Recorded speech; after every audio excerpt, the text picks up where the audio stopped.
Hello everyone, welcome back to my channel. আশা করি তোমরা সবাই খুব ভালো আছো আর সুস্থ আছো। বাজে এখন ঘড়িতে ওই 8:20 মতন, আর এখন থেকে ভিডিওটা শুরু করছি। আজকে কিন্তু প্রায় অনেকগুলো দিন পর মিস্টার চক্রবর্তী অফিসে যাচ্ছে। এখনও আগের থেকে একটু সুস্থ আছে, তবে পুরোপুরি সুস্থ বলবো না, তার কারণ এখনও ওর শরীরে কিছুটা উইকনেস রয়েছে, হাতে পায়ে ব্যথা রয়েছে। পায়ে তো বলতে পারি একটু ভালোই ব্যথা আছে, হাঁটতে গেলে বেশ কষ্ট হচ্ছে। তবে জ্বর নেই, কোনো ইনফেকশন নেই। আদার্স যা প্রবলেমগুলো ছিল, যেমন চোখ লাল হয়ে যাওয়া, এই প্রবলেমগুলো কিন্তু এখন আর নেই। তো ডক্টর বলেছে যে ও আস্তে আস্তে সুস্থ হয়ে যাবে, তবে একটু সময় কিন্তু লাগবে। তবে আজকে জানো তো, ও যে এরকম সুস্থ হয়ে অফিসে যাচ্ছে অনেকগুলো দিন পর, আমার কিন্তু ভীষণ ভালো লাগছে। আমি জানো তো ওকে আগে বলতাম যে এরকম কি কখনো হবে যে তোমার অফিস প্রায় 2-3 দিন টানা ছুটি থাকবে, তুমি বাড়িতেই থাকবে, আমরা দুজনে একসাথে অনেকটা সময় একসাথে কাটাবো। তো যখন ও অসুস্থ হয়ে পড়ে, যখন ও বাড়িতে ছিল, তখন না একদিন দুপুরবেলা আমায় বলছিল যে তুমি তো চেয়েছিলে বলো যে আমি বাড়িতে থাকি, অফিস ছুটি থাকবে, এখন দেখো বাড়িতেই আছি। তবে সত্যি কথা বলতে ওরকমভাবে ছুটি আমি কখনোই চাইনি। ও সুস্থ হয়ে যে অফিসে যাচ্ছে, রবিবার একটা দিন করে ওর সাথে আমি সময় কাটাতে পারি সারা দিনের জন্য, এটাই আমার জন্য যথেষ্ট। তো যাই হোক, এখন তো অন্যান্য ওষুধপত্রগুলো বন্ধ হয়ে গেছে, এখন শুধু সকালবেলা খাওয়ার পরে এই একটা মাত্র ওষুধই কিন্তু আছে, যেটা ওকে 1 মাস পর্যন্ত খেতে হবে। এবং 1 মাস পরে গিয়ে ওর কিন্তু আরও 2টো ব্লাড টেস্ট রয়েছে, যেগুলো আমাকে করতেই হবে, ডাক্তার কিন্তু বারবার করে বলেই দিয়েছে। তো দেখতেই পেলে এখন প্রায় 8:40-এর কাছাকাছি বাজে, এখন কিন্তু পুরোটাই রেডি হয়ে গেছে, এখন চলে যাবে অফিসে। তো ওকে বারবার করে বলছিলাম যে শরীর খারাপ লাগলে একটু রেস্ট নিয়ে নেবে, বা খুব শরীর খারাপ লাগলে তাহলে কিন্তু বাড়িতে চলে আসবে। আর এই দেখো আমাকে দেখিয়ে দিল আমি একদম ওকে। তো আজকে অনেকগুলো দিন পর যাচ্ছে, আমি তাই বললাম যে একটু তাড়াতাড়ি যাও, আস্তে আস্তে হেঁটে হেঁটে যাবে তো একটু সময় লাগবে। যদিও আমাদের ঘর থেকে মেট্রো স্টেশন খুব বেশি দূরে না, তবে ওর হাঁটতে একটুখানি কষ্ট হচ্ছে, দেখে বুঝতেই পারছো, কারণ পায়ে এখনও ব্যথাটা কমেনি। পায়ে এমন একটা জায়গায় ব্যথা যেখানে চাপ দিয়ে হাঁটতে গেলেই ব্যথা লাগছে। তো ওই জন্য একটু আস্তে আস্তে হেঁটে মেট্রো স্টেশন পর্যন্ত কিন্তু যাবে। তো ও তো চলে গেল, তারপর আমি বাড়িতে একটু ফোন টোন করে নিলাম, আর করে নিয়ে এখন দেখো চলে এসেছি ঘরের কাজকর্মগুলো করে নেওয়ার জন্য।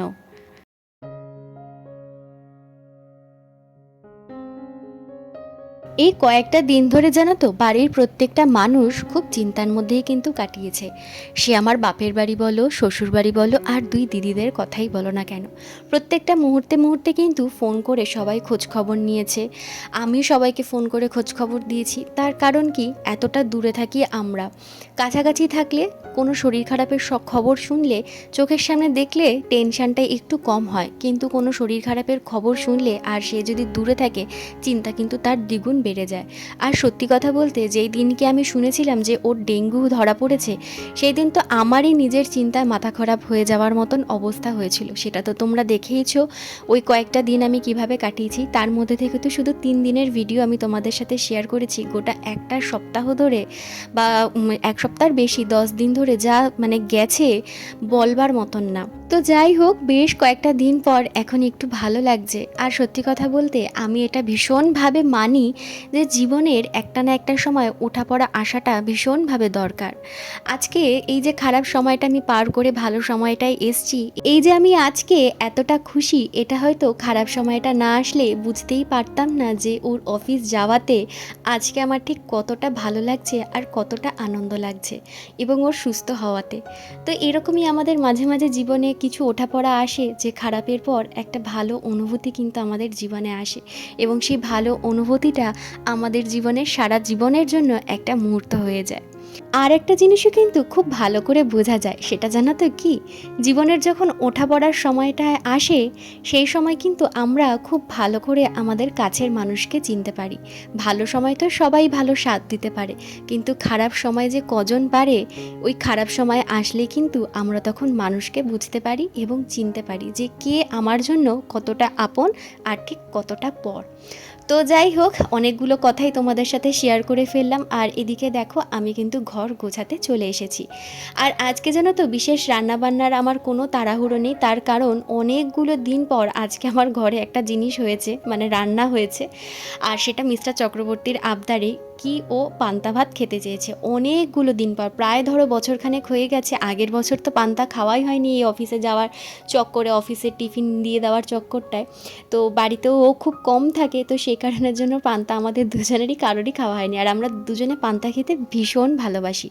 আর যা এখানে গরম পড়েছে, এই গরমে শরীর ঠান্ডা রাখার জন্য এই পান্তাটাই মনে হচ্ছে আজকে আমার বেস্ট।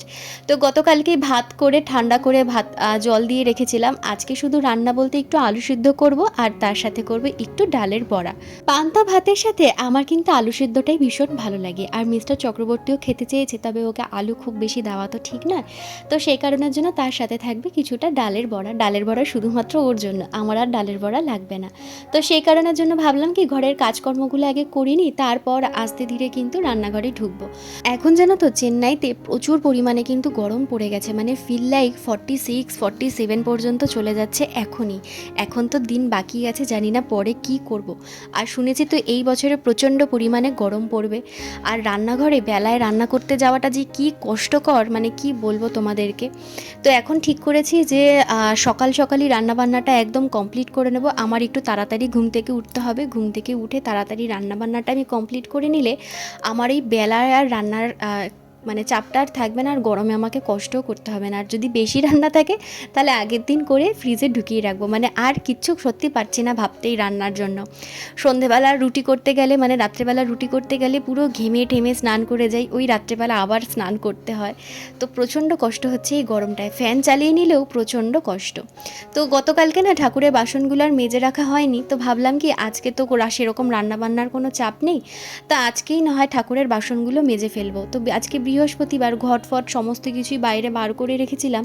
আমি প্রত্যেক দিন কী করি, সন্ধ্যা দেওয়ার পরেই কিন্তু ঠাকুরের বাসনটা মেজে রাখি, এবং যখন সকালবেলা পুজো দিই বা দুপুরবেলায় পুজো দিই একবার শুধু ঠাকুরের বাসনটা ধুয়ে নিই, তাহলেই কিন্তু হয়ে যায়। তবে আর কালকে ইচ্ছে করিনি ঠাকুরের বাসনটা মেজে রাখতে, জানতাম আজকে সেরকম রান্নাবান্নার চাপ থাকবে না, তো সেই কারণের জন্যেই আজকের জন্যই আর কি রেখে দিয়েছি ঠাকুরের বাসনটা মাজা। তো এখানে বসে পড়েছি ঠাকুরের বাসন মাজতে, তারপর কিন্তু যাব দোকানে, কারণ আলু সিদ্ধ হবে ধনেপাতা পেঁয়াজ দিয়ে, ধনেপাতাই নেই, ধনেপাতা যাব আনতে। তো চলো তার আগে ঠাকুরের বাসনগুলো আগে ভালো করে মেজে ধুয়ে পরিষ্কার করে নিই। এই দেখো তোমাদের সাথে কথা বলতে বলতে কিন্তু একদম চকচকে করে আমার ঠাকুরের বাসনগুলো কিন্তু মাজা হয়ে গেছে। আর প্রত্যেক বৃহস্পতিবার আমি কিন্তু তেঁতুল দিয়েই বাসন কিন্তু মাজি। যদিও আমার পিতলের বাসন অনেক কম, অনেকই আছে, তবে এখানে সেগুলো আনা হয়নি। তোমাদের তো বলেছি আমার শ্বশুরবাড়িতে 2 ব্যাগ আর বস্তা ভর্তি ভর্তি ঠাকুরের বাসন। তো যাই হোক, দোকান থেকে চলে এসেছি। আর ওদিকে দেখতেই পেয়েছিলে যে সকালবেলা আমি ডালটা ভিজিয়ে রেখে দিয়েছিলাম, ডালটা দেখলাম পুরো কিন্তু একদম ভিজে গেছে। এখন এই ডালের বড়াগুলো করে নেব, তার আগে প্রেসার কুকারে একটু আলুটা সিদ্ধ করে নিই।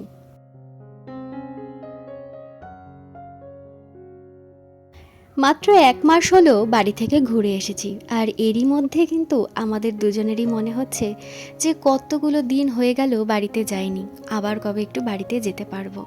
আর এদিকে আমার শাশুড়িমাও বলে যাচ্ছেন যে তোরা একটুখানি আয়, এসে একটু ঘুরে যা। তার কারণ এই যে ওর এত বড় একটা শরীরটা খারাপ হয়ে গেল, এরপরে ওকে একটু দেখতে চায়, এটাই তো খুব স্বাভাবিক, তাই না? তবে এর মধ্যে আর যাওয়া হয়ে উঠবে না, আবার সেই যেতে যেতে দুর্গাপুজো। তো এতগুলো দিন কিভাবে থাকবো, এখনও অনেকগুলো দিন বাকি পুজো আসতে, সেই অক্টোবর মাস আসতে। তাই মাঝে মধ্যে না মনটা ভীষণ খারাপ লাগে। তাই মিস্টার চক্রবর্তীকে বলছিলাম যে দেখো না, যদি একটু হয় মাসখানেক পরে 1 সপ্তাহ কি 2 সপ্তাহের জন্য একটু ঘুরে আসি। 1 সপ্তাহ বলাটা ভুল, কারণ 1 সপ্তাহের জন্য গেলে না কোনো কিছুই করা যায় না, না নিজেরা থেকে একটু শান্তি করে এদিক ওদিক যেতে পারি বা বাড়ির লোকের সাথে সুস্থভাবে সময় কাটাতে পারি, কোনোটাই কিন্তু ঠিক করে হয় না। তাই ওকে বলছিলাম যে দেখো না, তোমার কাজের চাপটা যখন একটু কম থাকবে, তখন ওই 10-12 দিনের জন্য যদি একটু বাড়ি থেকে ঘুরে আসি তাহলে কিন্তু বেশ ভালো হয়। তো সে এখন কাজে প্রচণ্ড ব্যস্ত, সবে আজকে অফিসে গেল, এখন কোনোভাবেই কিছু বলতে পারবে না, সেটা জানিয়ে দিল। এখন দেখা যাক, সময়ের উপরেই সবটা ছেড়ে দিয়েছি। আর এই দেখো পান্তা ভাত, ডালের বড়া, আলু সিদ্ধ কিন্তু আমার রেডি হয়ে গেছে। খাবারটা পাঠিয়ে দিয়ে তারপর কিন্তু রান্নাঘরে বাসনপত্র মেজে রান্নাঘর পরিষ্কার করে ঘর ঝাড় দিয়ে ঘর মুছে নিয়েছি। সেই সবের আর ভিডিও করে দেখা দেখাতে পারলাম না, এত গরম লাগছিল, ঘেমে পুরো স্নান। তাই জন্য একেবারে স্নান টান করে দেখো এখন চলে এসেছি পুজোটা দিতে। বৃহস্পতিবার, তাই সুন্দর করে চেষ্টা করেছি সাজিয়ে গুছিয়ে পুজোটা দেওয়ার। কীরকম লাগলো অবশ্যই কিন্তু কমেন্ট করে জানিও। তো দুপুরবেলার পর থেকে আর কোনো ভিডিও করতে পারিনি, তার কারণ হচ্ছে এত গরম পড়েছে, গরমে পুরো শরীর খারাপ হয়ে যাচ্ছে। মানে স্নান টান করে পুজো দিয়ে উঠে আমার শরীর এত ক্লান্ত লাগছে, এত ঘাম হচ্ছে শরীরে, আমি পুরো শুয়ে পড়েছিলাম, ঘুমিয়েও পড়েছিলাম। ঘুম থেকে উঠে খাবার দাবার খেলাম, তারপর একটু এডিটিংয়ের কাজ বাকি ছিল। আর এখন দেখতেই পাচ্ছ রেডি হয়ে গেছি, এখন বেরোনো রয়েছে।